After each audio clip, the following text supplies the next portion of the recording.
Hello, Twitch, YouTube, Periscope, sorry, Twitter, and of course, the ever awesome LinkedIn Live. My name is Frank Lavinia, and you can catch me on the following URLs. And if you've been observant, you may have noticed that the blog has been rather quiet lately. Well, I decided to really kind of after the stress of the holiday season, I figured it best to just kind of use it as an opportunity to take just a little bit of downtime and stay mostly offline. Um, I haven't been completely inactive.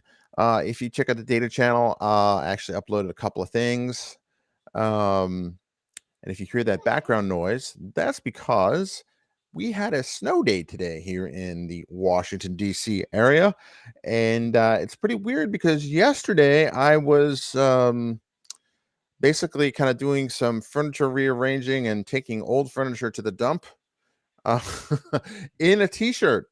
It was actually pretty warm yesterday, and at least warm by my standards. But today it's a bit on the chilly side. Um, so quite a shock to the new year, and it's an interesting kind of kickoff to things. The one thing I want to point out, and I am looking to find where it is, but I started a newsletter. And here we go. Let me put it on the screen. Bear with me. Window. Here we go. There it is. I will put myself side by side. First off, I want to wish everyone a happy new year. Second, I am super excited to announce that I have um, a newsletter on LinkedIn, and I'm trying to find the link to how do you subscribe to it because I'm subscribed to it, which apparently I did automatically. 402 people have read it. That's pretty cool. Thank you. Thank you. I have about 300 something plus subscribers. I launched it just a few days ago. Going to try to shoot to have the articles out on Thursdays. I think that's a good thing. I already have high impact Tuesdays. I have I'm going to endeavor to stream every work day at least. But check it out. It's called Frank Diggs Data, and basically kind of some insights into the data world as well as some online coding or coding stuff. I do miss writing for MSDN magazine, and MSDN magazine has been gone now. Oof, I mean, almost 2 years now. Um, that's been pretty rough. No, wait, I think it ended in 2020. So it's been gone, but it is sorely missed.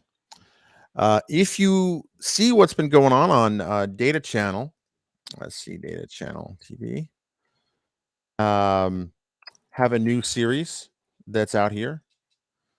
It's called Introducing the Metaverse. A couple days ago, I put out this video.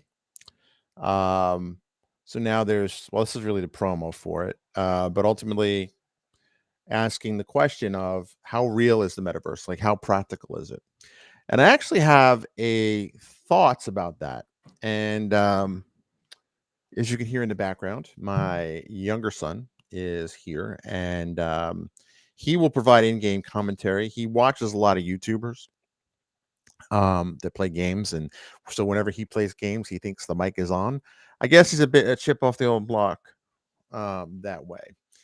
But in all seriousness, I've been thinking a lot about the metaverse lately, and one of the things that will be in probably the newsletter or just a separate article because I have like four articles kind of in my mind right now. One is about explaining kind of the empathy jokes I've cracked when I was at the waterfront in DC and the waterfront down in Hilton Head. Kind of explaining the origin of that and how I feel that that term has been hijacked, much like synergy has been. The other thing I've been really thinking about is the metaverse. Now, when you hear the metaverse, most people tend to think about, Oculus or some kind of VR or mixed reality. Now, that is certainly part of it. But I also think that the metaverse is already here. And the reason why I say that is because if you think about, I was hoping I still had coffee in that. If you think about um, virtual spaces, and that's ultimately, I think, what the goal of the metaverse is virtual spaces. It's already here, and I say that because um, my kids play all the time in Roblox, maybe a little too much, and Minecraft too. I don't Um, play Minecraft. oh, you don't play Minecraft? I only play Roblox. Oh, well, there you go. He only plays Roblox.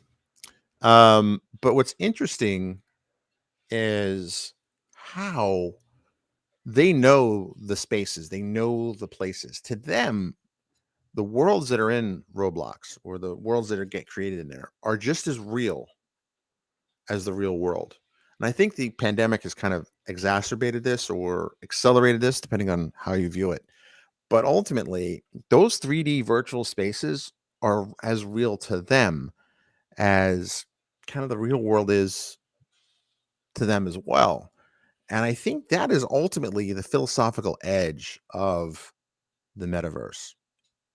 And what does that mean for IT professionals, or more accurately, what does it mean for data professionals? Because that's pretty much what I am, and most of the people who consume my content are. What does that really mean? And I think that we need to take the metaverse seriously. I think on multiple angles. One, obviously, it is the metaverse or um, augmented reality is a vector for data visualization and data exploration. I think that that is a very real thing. I was also today driving in the snow and was had a kind of a thought. Um, the child there, whose game is rather loud, and you probably hear it, is we were talking about driving off road. Now, I don't have that fancy of an SUV, but I was not that concerned about how the condition of the roads were because I have a four-wheel drive car. Um, what fascinated me and got me thinking was there's a game that I purchased called Dirt, and I think it's called Dirt 2.0 or something like that. And it's basically a road rallying kind of game. And racing games are one of the types of games that I don't play very often, but I do enjoy it when I do. I always, when I go through Micro Center, I always see kind of the simulation chairs and stuff like that, and think, one of these days. But ultimately, uh, what I was amazed at is that the track or the training facility that it's based on is actually a real world location somewhere in the Seattle suburbs. I think it's about an hour or two east of Seattle. And unfortunately, the pandemic happened, so I thought to myself, one of these times that I'm back out there, I will go check it out. And I haven't left the East Coast basically since then, but since the pandemic started. But that got me thinking is that and if you look at the website, I'll have to find it. But if you look at the website, if you look at the building is there, it's in the game, it's in the real world. And that got me thinking, like, if I drove around, I've driven around kind of the building and the facility a little bit. Actually, I should probably test it out because I have a much better PC now. Um, Thanks, Santa. Um, I I could theoretically, drive around that place and get to learn get to walk around that space. And when I go there, at some point, I hope to go there. I'll know I'll have a kind of vague familiarity about how things go around. It's just like when you play Grand Theft Auto, right? And I played Grand Theft Auto, and I've never been. It's not true. I've been to LA, but I haven't really spent much time in LA. But I kind of know the rough layout of the land in Los Angeles because I played Grand Theft Auto, the GTA 5, and playing the GTA that is set in New York, or Liberty City.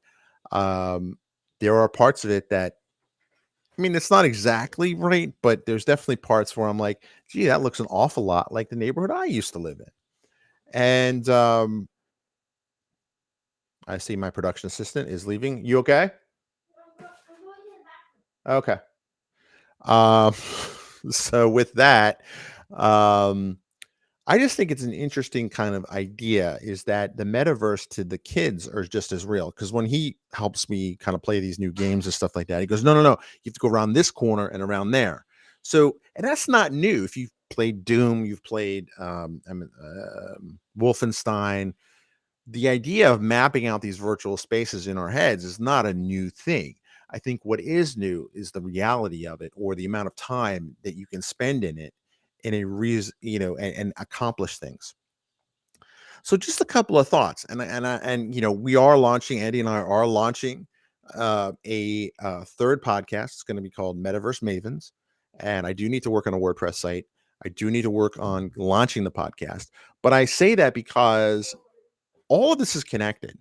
I see this as people ask me, like, well, you're in data science, you're in AI, you're also into quantum, and now you're getting into metaverse.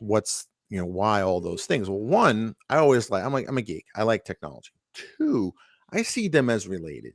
Quantum and data science and AI are, hey, can you not use rude words? Uh, kids, do you not speak English? Okay. Where was I? Working at home with kids has not gotten easier in the 2 years of the pandemic. Anyway, um, they are connected. Obviously, quantum and data science and AI, you can kind of come up with it's pretty easy to see that connection, right? It's both kind of doing predictive analytics um, and descriptive analytics and things like that. And the interesting thing I would like to also add is that the metaverse, VR, augmented reality, aside from being kind of cool, also has a very heavy data science angle to it, or at least a data visualization aspect to it. I mean, imagine being able to go through and explore your data as if it were kind of real, or if you can explore it and examine it in 3D space. Not to even mention the possibilities of augmented reality. When you look at something, something would pop up with kind of information about it and kind of a heads up display.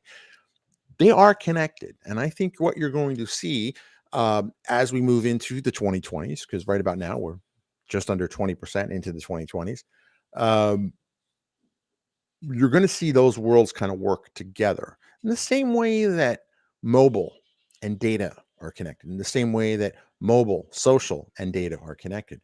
At first glance, they may not be. But if you look at the advances and things that have been done in terms of mining data, right? Where'd all that data come from? Look at Facebook, look at Twitter, even LinkedIn. If you look at all those platforms, all of those social platforms have effectively become a vector for data ingestion.